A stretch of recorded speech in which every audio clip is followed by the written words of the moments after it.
How Jesus changes a broken heart. Settle in. Lower the lights if you can. Because this story doesn't begin with hope. It begins with silence. The kind of silence that follows a loss you never saw coming. The kind that presses on your chest at night when the world keeps moving, and you feel completely left behind. In the first 60 seconds of this story, I want to ask you something, and don't answer it out loud. Just feel it. What do you do when you've prayed and nothing changed? When you believed and everything still fell apart? When you loved with your whole heart, and somehow that love still wasn't enough? What if the moment you think God has abandoned you is actually the moment He's standing closest? Because here's the shocking truth no one tells you. Jesus doesn't wait for healed hearts. He walks straight toward the broken ones. And tonight, this story may feel uncomfortably familiar. Because it isn't just a story about someone else. It's about you. It was just past 2:17 in the morning, when the phone buzzed against the nightstand. Not rang. Buzzed. The kind of vibration that feels too weak to matter, until it doesn't stop. Again. And again. And again. A tired hand reached out in the dark, knocking over a glass of water, not caring, already knowing something was wrong before the screen even lit up. 3 missed calls. Same number. Hospital. And right there in that quiet room with the hum of a ceiling fan and a heart beating just a little too fast, something inside broke before the words were even spoken. Because deep down, you always know, you feel it before you hear it. That night didn't end with screaming. It didn't end with falling to the floor. It ended with numbness. The kind that makes you stare at a wall for hours, wondering how the world could still exist exactly the same when your own just collapsed. Days passed. Then weeks. Life expected a return to normal. People said things they thought were comforting. They're in a better place. God has a plan. Time heals all wounds. And every sentence felt like salt pressed gently but repeatedly into an open wound. And here's the thing. Listen closely. The most dangerous moment for faith isn't anger. It is emptiness. Anger still believes someone is listening. Emptiness believes no one is there. Prayer became awkward, forced, short, eventually silent. The Bible sat untouched, not because it wasn't respected, but because every verse felt like a question God refused to answer. Worship songs sounded beautiful and completely irrelevant. Church became a place where smiles felt dishonest and hope felt like a performance. And late at night, when no one else could see, a single thought kept returning, quiet, relentless, and terrifying. If Jesus really heals broken hearts, why am I still shattered? That question has echoed through history longer than we admit. It echoed in prison cells, in hospital rooms, in war zones, in bedrooms like yours and mine, and it echoed once, on a dusty road outside Jerusalem, from a man who had lost everything. He had a name. Once, people respected it. Now they avoided it. He used to believe in God fiercely. He taught his children to pray. He followed the laws. He gave generously. He did everything right, at least that's what he told himself. And then in a season he never saw coming, his life collapsed in layers. First his income, then his reputation, then his family, and finally, his health. One by one, everything he trusted was stripped away. Friends stopped visiting. Not because they hated him, but because suffering makes people uncomfortable. They offered explanations instead of compassion, theology instead of presence, and after a while even those stopped. He sat outside the city, alone, scraping sores from his skin, staring at the sky with eyes that had cried themselves dry, and that's when he whispered something shocking, something honest, something most believers are afraid to say. God, why did you even let me be born? That man was named Job. And here's a fact that might surprise you. God never rebuked him for that question. Not once. Because God is not threatened by broken hearts. He is drawn to them. Fast forward centuries later, and we find Jesus standing in front of a crowd filled with people just like Job. Poor, sick, rejected, spiritually exhausted, people who had tried religion and found it empty, people who had followed rules and still felt unloved. And Jesus said something so radical, so upside down that it still shocks the world today. Blessed are the broken-hearted. Not the strong dot, not the successful dot, not the ones who figured life out. The broken-hearted. That word blessed didn't mean happy. It meant seen, favored, held close. In other words, Ned, your pain did not disqualify you, it positioned you. And here's where the story turns. Slowly, quietly, but powerfully. Because Jesus doesn't heal hearts the way we expect. We think healing means forgetting. Healing means understanding. We think healing means erasing pain. Healing means redeeming it. Think about this, and I'm serious. After Jesus rose from the dead, he still had scars. Let that sink in. The Son of God, resurrected and victorious, and yet the wounds remain visible. Why? Because scars don't mean defeat. They mean survival. And sometimes the proof of God's presence in your life isn't the absence of pain. It's the fact that you're still standing. There came a night, not dramatic, not spiritual, not special, when exhaustion finally won. When tears came without warning. When words spilled out that hadn't been planned. No fancy prayer, no rehearsed faith. Just honesty. I can't do this anymore. And in that moment, no thunder, no angels, no voice from heaven. Something shifted, not outside, inside. A strange warmth. A quiet sense of being understood. Not fixed, not solved, just understood. Here's the shocking part. That moment wasn't weakness. It was surrender. Because Jesus never asked you to carry your pain alone. He asked you to bring it to him. Come to me, he said, all who are weary and burdened, and I will give you rest. Not answers. Rest. And rest doesn't come from explanations. It comes from presence. That night marked the beginning of change, not a miracle, but a process. Grief didn't vanish. Memories still hurt. Questions still existed. But they were no longer empty. They were held. And slowly, almost imperceptibly, something new began to grow in the cracks of a broken heart. Compassion. For others who hurt. For people who struggle silently. For wounds that don't show on the surface. And suddenly the pain that once felt meaningless began to carry purpose. Because Jesus doesn't waste suffering. He transforms it. And here's the truth most people don't realize until much later. The deepest intimacy with God is often born in the seasons of loss. Not because God causes pain, but because pain strips away everything false, until only truth remains.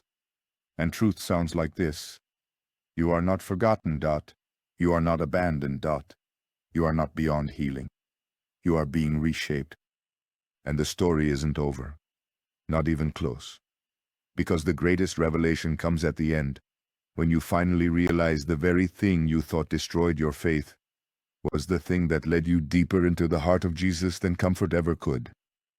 And listen, what happens next will change how you see your pain forever.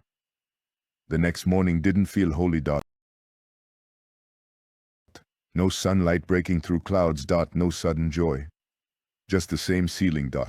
The same ache. The same quiet house. And yet, something was different. It's hard to explain unless you've been there.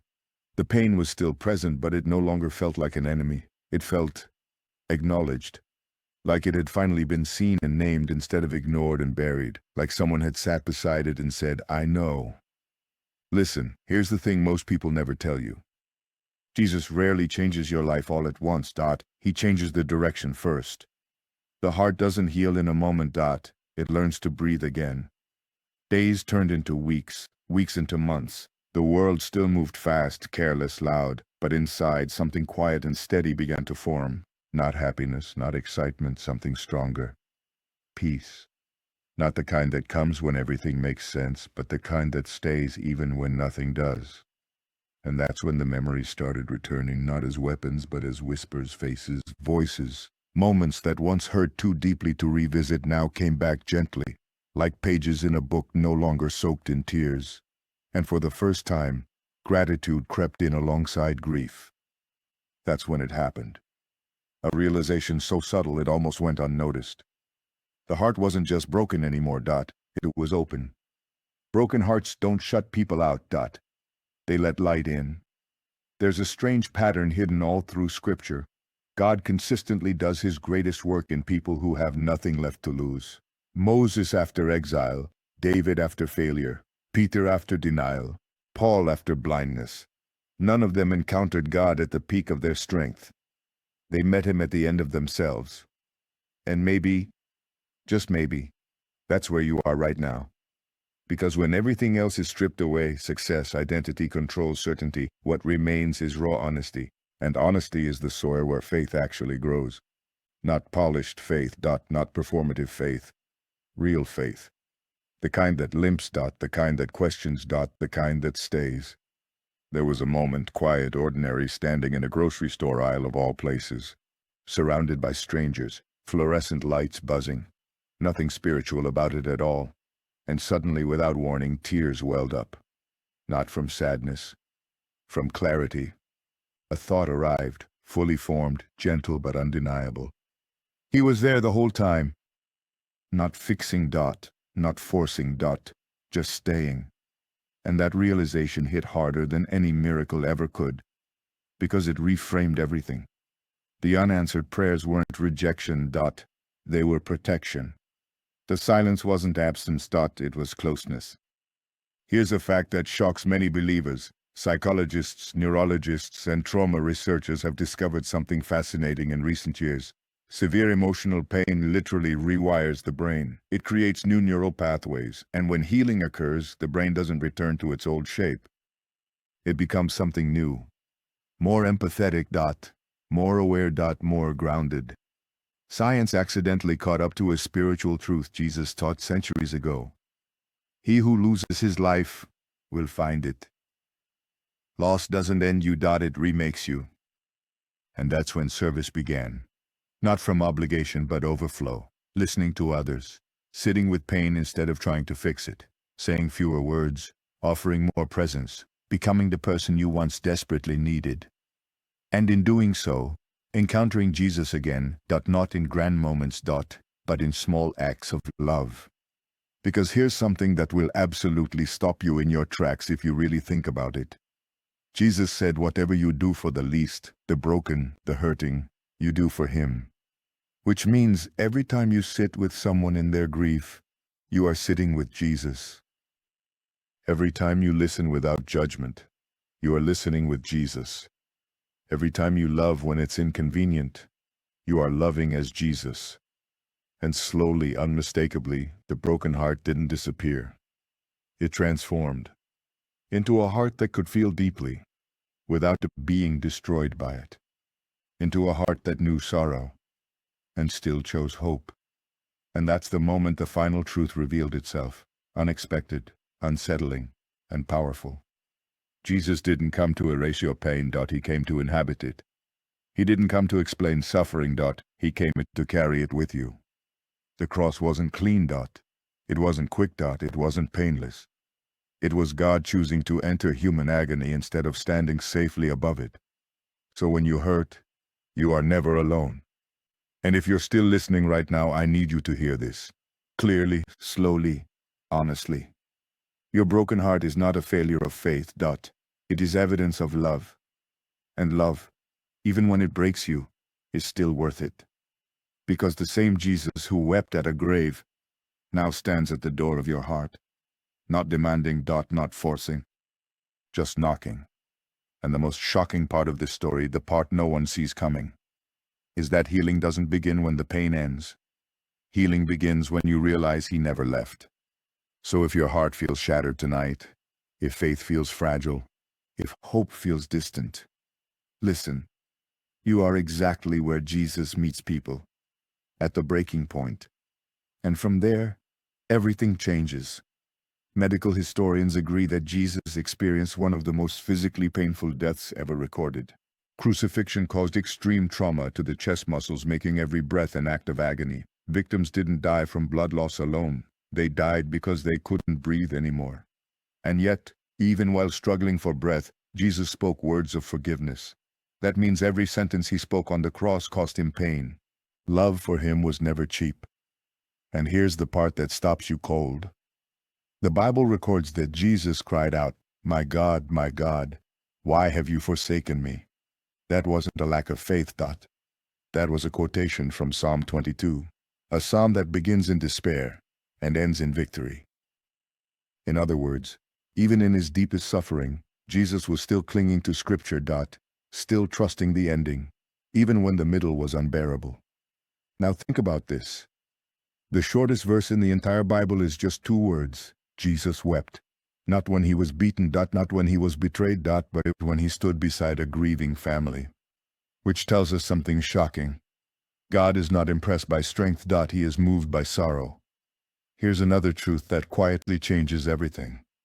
In ancient Jewish culture, a rabbi would only choose disciples who were the best of the best, the smartest, the strongest, the most disciplined. But Jesus did the opposite. He chose fishermen, tax collectors, failures, men who had already been rejected by other rabbis. Meaning this: Jesus didn't pick people who had it all together. He picked people who knew they didn't. And that's still how he works. When Jesus was sentenced to crucifixion, Roman soldiers didn't rush the process. They were trained to prolong suffering. Archaeologists and medical experts agree that before the nails were ever driven in, victims were already in shock. Flesh torn, blood lost, muscles trembling, the body screaming to shut down. And yet, Jesus stayed conscious. Not because the pain was less, but because the mission was greater. Every breath he took was borrowed pain. Every word he spoke was intentional. Which means when he looked down and said, "Father, forgive them," he wasn't speaking from comfort. He was speaking from a level of agony most humans never experience. Now pause here, because this matters more than we realize. Jesus didn't forgive after the suffering. He forgave inside it. That means forgiveness isn't something you wait to feel better to do. It quotes something that meets you while you're still bleeding. And that reframes everything about broken hearts. Now listen closely, because this next truth is unsettling. The cry Jesus screamed on the cross, my God, why have you forsaken me?" has been misunderstood for centuries. Many assume it was despair. It wasn't. It was intentional. In Jewish culture, people didn't quote entire psalms. They quoted the first line to reference the whole thing. Psalm 22 begins in abandonment, but ends in triumph, restoration, and hope for future generations. Which means this: Jesus wasn't losing faith. He was anchoring himself in it. Even while feeling abandoned, he trusted the ending.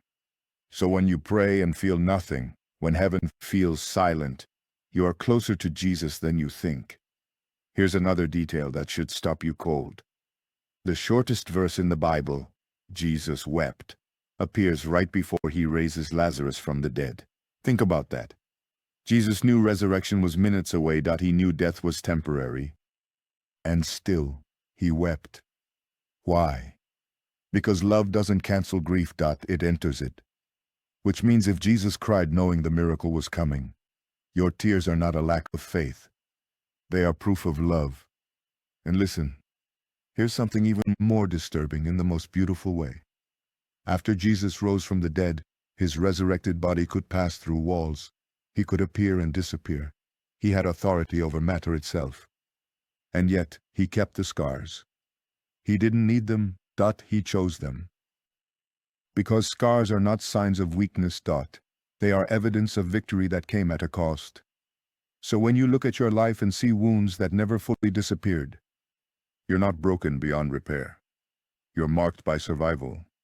Now let's talk about something few churches ever explain. When Jesus chose his disciples, he intentionally chose men who had already failed. In that culture, young boys trained to become rabbis. Those who weren't good enough were sent home to work trades. Peter wasn't a fisherman by accident. Fishing was his consolation prize. Which means when Jesus said, "Follow me," what he was really saying was, "You're still wanted." And Peter, loud, impulsive, deeply flawed Peter, would later deny Jesus 3 times, publicly, cowardly, completely. And when Jesus rose again, he didn't confront Peter with anger. He cooked him breakfast. Think about that. The risen Son of God stood over a fire and fed the man who betrayed him. That's not religion. That's restoration. Now listen to this next truth because it explains why your pain feels so real. Modern neuroscience confirms that emotional pain activates the same brain regions as physical injury. Rejection, grief, betrayal, they register as trauma. The body remembers. So when Scripture says God is close to the brokenhearted, it's not poetry. It's precision. God meets you at the exact point your nervous system says, I can't do this anymore. And here's the part that should make your chest tighten a little. After the resurrection, Jesus didn't appear first to kings, not to priests, not to generals. He appeared to a woman who was crying, Mary Magdalene. A woman once defined by shame, now entrusted with the greatest news in history. Why? Because resurrection always meets grief first. And maybe this is the most shocking truth of all. Jesus never promised a life without heartbreak, but he promised heartbreak would never be wasted. Every lost, every unanswered prayer, every silent night, none of it is meaningless. And if you're still listening, still here, still breathing through the ache, then let me tell you something quietly. You are not at the end of your story. You are standing exactly where resurrection stories begin. Listen. And I'm serious about this. Neurologists have discovered that emotional pain activates the same regions of the brain as physical pain. Your brain doesn't distinguish between a broken bone and a broken heart, which means when Scripture says God is close to the brokenhearted, it's not metaphorical. Your pain is real, measured, registered. God doesn't minimize it, he enters it. And here's a fact that almost feels unbelievable. After his resurrection, Jesus could have chosen any form to appear in. Perfect, untouched, glorious. But when he met his disciples, he showed them his wounds. Why? Because healed people still carry stories. Because scars tell the truth. Because resurrection doesn't erase suffering, it redeems it. Another detail most people miss. When Jesus rose from the dead, he didn't appear first to powerful leaders or religious authorities. He appeared to a grieving woman who was crying beside an empty tomb. Mary Magdalene, a woman whose heart was shattered. Which means the very first witness of the resurrection was someone who was deeply broken, not someone who had it all figured out. And here's the part that should make you pause. The word faith in the New Testament doesn't mean certainty, it means trust.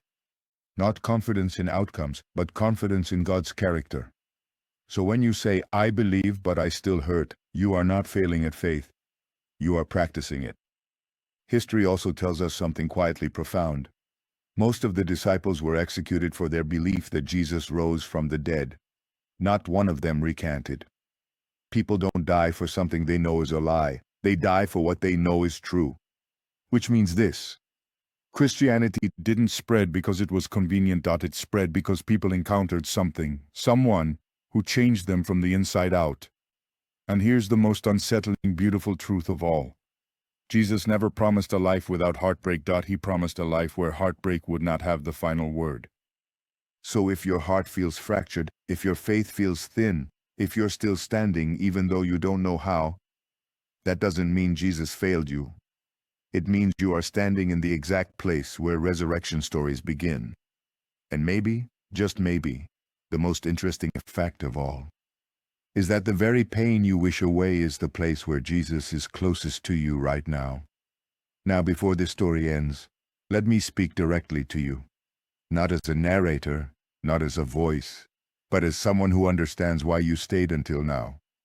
If this story touched something inside you, if it felt like it was written for your heart, then don't let it end here. Share this message with someone who's hurting silently. Like this video so it can reach hearts that need it.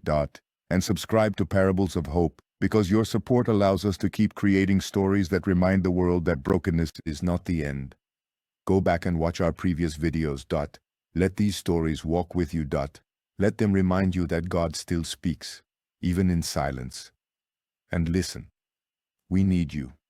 Every subscribe. Every comment. Every sharing. It tells us these stories matter. That hope still has a place in this world. May your heart find rest. May your pain find purpose. And may you walk forward knowing this truth. Jesus doesn't change broken hearts by ignoring the cracks. He fills them with himself.